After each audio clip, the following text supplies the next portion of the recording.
মৰমৰ ছাত্ৰ ছাত্ৰীসকল, তোমালোকক আজি মই অনলাইন ক্লাছলৈকে সম্ভাষণ জনাইছোঁ। ইয়াতো আগতে মই তোমালোকক ক্লাছ 9ৰ ইতিহাস কিতাপ তোমালোক পঢ়াইছিলোঁ আৰু এই ইতিহাস কিতাপৰ আজি তোমালোকক পঢ়া 9ম শ্ৰেণী ইতিহাস কোম্পানীৰ আমূলত আমাৰ ভাৰতবৰ্ষখন কেনেদৰে শাসন কৰিছিলে সেই বিষয়ে তোমালোকক আজি মই পাঠ আৰম্ভ কৰিম। আৰু তোমালোকে কিতাপ ওলাই ল'বা, চাই যাবা। কোম্পানীৰ আমূল, ৰবাৰ্ট ক্লাইভৰ দ্বিতীয়টো প্ৰশাসন ভাৰতত কোম্পানী শাসনৰ এটা উল্লেখযোগ্য সময় আছিল।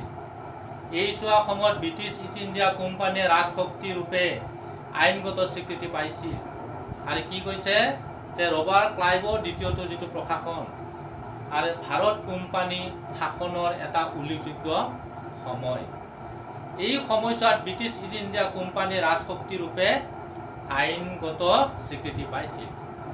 মোগল সম্ৰাট শ্বাহ আলমে ক্লাইভৰ লগত এলাহাবাদ চুক্তি সম্পন্ন কৰাৰ ফলস্বৰূপে কোম্পানীয়ে বংগ, বিহাৰ আৰু উৰিষ্যাৰ ওপৰত ৰাজনৈতিক কৰ্তৃত্ব লাভ কৰিছিল। আৰু কি কৈছে যে মোগল সম্ৰাট শ্বাহ আলমে ক্লাইভৰ লগত যেতিয়া এলাহাবাদ চুক্তি কৰিছিল 1765 চনত, আৰু সেই চুক্তি ফলস্বৰূপে কোম্পানীয়ে বংগ, বিহাৰ আৰু উৰিষ্যাৰ ওপৰত ৰাজনৈতিক কৰ্তৃত্ব লাভ কৰিছিল। সম্ৰাটে কোম্পানীক দেৱানী অৰ্থাৎ ৰাজহ সংগ্ৰহ আৰু অসামৰিক প্ৰশাসনৰ দায়িত্ব প্ৰদানৰ যোগেদি বংগত দ্বৈত শাসন প্ৰৱৰ্তন কৰিছিল। আৰু সম্ৰাটে কি কৰিছিল যে কোম্পানীক দেৱানী অৰ্থাৎ ৰাজহ সংগ্ৰহ আৰু অসামৰিক প্ৰশাসনৰ দায়িত্বৰ যোগেদি বংগত দ্বৈত শাসন প্ৰৱৰ্তন কৰিছিল। এই ব্যৱস্থাৰ যোগেদি এফালে কোম্পানীৰ ক্ষমতা দুগুণী বৃদ্ধি হৈছিল আৰু আনফালে সম্ৰাটৰ তলতীয়া নবাবগৰাকী হৈছিল একমাত্ৰ সামৰিক প্ৰশাসন। আৰু এই ব্যৱস্থাৰ যোগেদি কোম্পানীৰ ক্ষমতা দুগুণলৈকে বৃদ্ধি হৈছিল আৰু আনফালে সম্ৰাটৰ যিটো তলতীয়া নবাবগৰাকী হৈছিল একমাত্ৰ সামৰিক প্ৰশাসক হিচাপেহে আছিল। ক্লাইভৰ পৰৱৰ্তী গভৰ্ণৰসকলেও মোগল শাসকৰ ওপৰত ৰাজনৈতিক কৰ্তৃত্ব খুটাবলৈ যত্ন কৰা হৈছিল। আৰু ক্লাইভৰ পৰৱৰ্তী যিসকল গভৰ্ণৰ আছিল সেইসকলে মোগলৰ শাসকৰ ওপৰত ৰাজনৈতিক কৰ্তৃত্ব খুটাবলৈ যত্ন কৰা হৈছিল। ৱাৰেন হেষ্টিংছৰ কাৰ্যকালত ইষ্ট ইণ্ডিয়া কোম্পানী ভাৰতৰ একমাত্ৰ শক্তি ৰূপে পৰিগণিত হৈছিল। তেওঁ মোগল সম্ৰাটৰ তলতীয়া নবাবসকলক স্বাধীনতা ঘোষণা কৰিবলৈ উদগনি যোগাইছিল।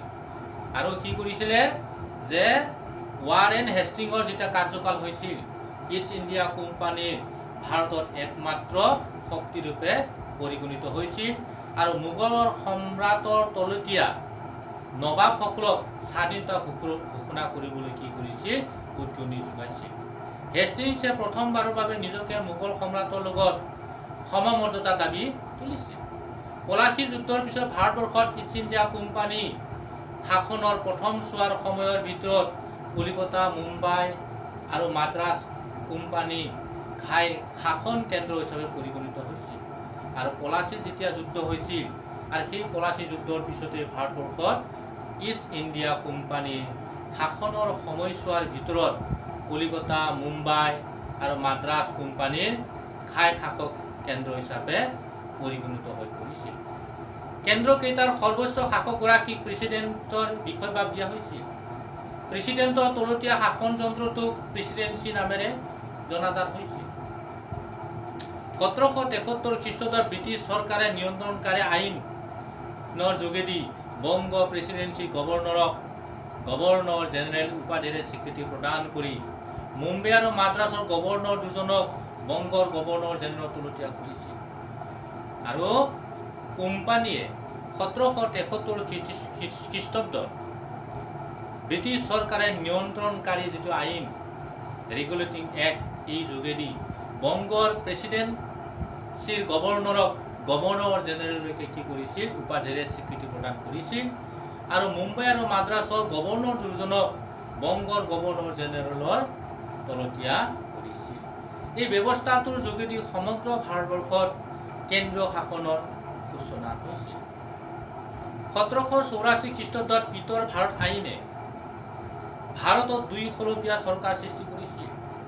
1784 খ্ৰীষ্টাব্দত পিতৰ ভাৰত আইন এই যোগেদি কি কৰিছিল ভাৰতবৰ্ষত দুই খলপীয়া চৰকাৰৰ সৃষ্টি কৰিছিল। এই আইনৰ যোগেদি কোম্পানীয়ে ভাৰতবৰ্ষক শাসন কৰিছিল। আনহাতে কোম্পানী পৰিচালিত হৈছিল ব্ৰিটেইনৰ গৃহ চৰকাৰৰ যোগেদি আৰু এই আইনখনৰ যোগেদি কোম্পানীয়ে ভাৰতবৰ্ষখনক কি কৰিছিল শাসন কৰিছিল আৰু কোম্পানীক পৰিচালনা কৰিছিল ব্ৰিটেইনৰ গৃহ চৰকাৰৰ যোগেদি। 1833 আৰু 1853 খ্ৰীষ্টাব্দত ব্ৰিটিছ সংসদে বিধিবদ্ধ কৰা দুখন সনদৰ যোগেদি ব্ৰিটিছ চৰকাৰে ভাৰতবৰ্ষত কেন্দ্ৰীয় শাসনৰ অধীন শক্তিশালী ৰূপত হৈ পৰিছিল আৰু 1833 আৰু 1853 খ্ৰীষ্টাব্দত ব্ৰিটিছ সংসদে বিধিবদ্ধ কৰা দুখন সনদৰ যোগেদি ব্ৰিটিছ চৰকাৰে ভাৰতবৰ্ষত কেন্দ্ৰীয় শাসন অধিক শক্তিশালী ৰূপত কৰি তুলিছিল আৰু এনেকৈ ব্ৰিটিছসকলে কি কৰিছিল ইষ্ট ইণ্ডিয়া কোম্পানীৰ যোগেদি ভাৰতক শাসন কৰিছিল আৰু ব্ৰিটিছ ইষ্ট ইণ্ডিয়া কোম্পানীক ব্ৰিটেইনৰ চৰকাৰ গৃহ বিভাগে কোম্পানীক শাসন কৰিছিল। ঠিক এনেকুৱা ধৰণৰ দুখলপীয়া চৰকাৰ প্ৰৱৰ্তন হৈছিল আৰু ইয়াৰ পিছত আমি চিপাহী বিদ্ৰোহ যি ঘোষণা হৈছিল ভাৰতত সেই বিষয়ে আমি এই পাঠত আমি আৰম্ভ কৰিম। লৰ্ড ডেলহাউছিয়ে বিদায় গ্ৰহণ কৰাৰ পিছত লৰ্ড কেনিঙে গভৰ্ণৰ জেনেৰেল পদ লৈছিল। লৰ্ড ডেলহাউছিয়ে যেতিয়া বিদায় গ্ৰহণ কৰিছিল 1856 চনত আৰু ইয়াৰ পিছতে লৰ্ড কেনিঙে 1856 বা 62 গভৰ্ণৰ জেনেৰেল পদ লৈছিল। 1857 খ্ৰীষ্টাব্দৰ 29 মাৰ্চ তাৰিখে 34 নং দেশীয় পদাতিক বাহিনীৰ চিপাহী মংগল পাণ্ডেই বেৰেকৰ চিপাহী ছাউনীত ইংৰাজ বিষয়াৰ গালৈ গুলীবৰ্ষণ কৰি চিপাহী বিদ্ৰোহ ঘোষণা কৰিছিল। প্ৰথম চিপাহী বিদ্ৰোহ কোনে কৰিছিল কিমান চনত কৰিছিল এই বিষয়ে পৰীক্ষাটো আহে। 1857 খ্ৰীষ্টাব্দৰ 29 মাৰ্চ তাৰিখে 34 নং দেশীয় পদাতিক বাহিনীৰ চিপাহী মংগল পাণ্ডেই বেৰেকৰ চিপাহী ছাউনীত ইংৰাজ বিষয়াৰ গালৈকে গুলীবৰ্ষণ কৰিছিল আৰু গুলীবৰ্ষণ কৰি চিপাহী বিদ্ৰোহৰ ঘোষণা কৰিছিল। পাণ্ডেৰ লগতে পহৰাদাৰ ঈশ্বৰ পাণ্ডেকো দোষী সাব্যস্ত কৰি দুয়োকে প্ৰাণদণ্ডৰে দণ্ডিত কৰাৰ ঘটনাত সমগ্ৰ উত্তৰ ভাৰতজুৰি বিদ্ৰোহে বিস্তৃত লাভ কৰিছিল। মংগল পাণ্ডেৰ লগতে পহৰাদাৰ ঈশ্বৰ পাণ্ডেকো দোষী সাব্যস্ত কৰি দুয়োজনকে প্ৰাণদণ্ডৰে দণ্ডিত কৰা ঘটনাত উত্তৰ ভাৰতজুৰি বিদ্ৰোহে বিস্তৃতি লাভ কৰিছিল। বিদ্ৰোহৰ কাৰণসমূহ ইয়াৰ পৰৱৰ্তী ইংৰাজ শাসকৰ তলতীয়া 100 বছৰীয়া ৰাজনৈতিক অৰ্থনৈতিক আৰু সামাজিক পটভূমি নিহিত হৈ আছে। এই যে চিপাহী বিদ্ৰোহ এই চিপাহী বিদ্ৰোহ হোৱাৰ মূলতে হ'ল ব্ৰিটিছ ইষ্ট ইণ্ডিয়া কোম্পানী 100 বছৰীয়া ৰাজনৈতিক অৰ্থনৈতিক আৰু সামাজিক পটভূমিত নিহিত হৈ আছে। ৰাজকীয় শ্ৰেণী আৰু জনগণৰ অশান্তি বিদ্ৰোহৰ পৰিৱেশ সৃষ্টি কৰিছিল। ৰাজকীয় শ্ৰেণী আৰু জনগণৰ যিটো অশান্তি এই অশান্তিয়ে বিদ্ৰোহৰ পৰিৱেশ সৃষ্টি কৰিছিল। 1835 খ্ৰীষ্টাব্দত কোম্পানী মুদ্ৰাৰ পৰা মোগল সম্ৰাটৰ নামটো আঁতৰাই দিয়া হৈছিল আৰু 1835 খ্ৰীষ্টাব্দত কোম্পানীৰ যিটো এটা মুদ্ৰা আছিল মুদ্ৰা মানে টকা আছিল তাৰ পৰা মোগল সম্ৰাটৰ নামটো আঁতৰাই দিয়া হৈছিল একে সময়তে ৰাজকীয় পাৰ্চী ভাষাৰ উচ্ছেদ কৰি শাসন যন্ত্ৰত ইংৰাজী ভাষা প্ৰচলন কৰা প্ৰক্ৰিয়া হিচাপে ভাৰতীয় মনত অশান্তি অসন্তুষ্টিৰ পৰিমাণ বাঢ়ি গৈছিল। আৰু একে সময়তে কি কৰিছিল ৰাজকীয় যিটো পাৰ্চী ভাষা আছিল সেই সময়ত ৰজাই যিটো ব্যৱহাৰ কৰা পাৰ্চী ভাষা তাক উচ্ছেদ কৰি তাক বাহিৰ কৰি দি তাতে কি কৰিছিল শাসক যন্ত্ৰৰ ইংৰাজী ভাষা প্ৰচলন কৰা প্ৰতিক্ৰিয়া হিচাপে ভাৰতীয় মনত অশান্তি অসন্তুষ্টিৰ পৰিমাণ বাঢ়ি গৈছিল। লৰ্ড ডেলহাউছিৰ প্ৰতিক্ৰিয়াশীল শাসনে সকলো ধৰ্মাৱলম্বী ভাৰতীয়ৰ মনত অশান্তিৰ পৰিমাণ দুগুণ বঢ়াই তুলিছিল, যাৰ ফলস্বৰূপে বিখ্যাত চিপাহী বিদ্ৰোহৰ সূচনা হৈছিল।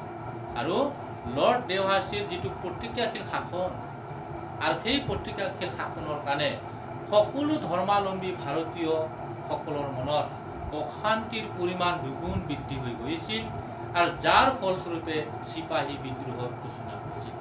আৰু সেই চিপাহী বিদ্ৰোহেই ভাৰতৰ প্ৰথম স্বাধীনতাৰ যিটো সূচনা আৰম্ভ হৈছিল।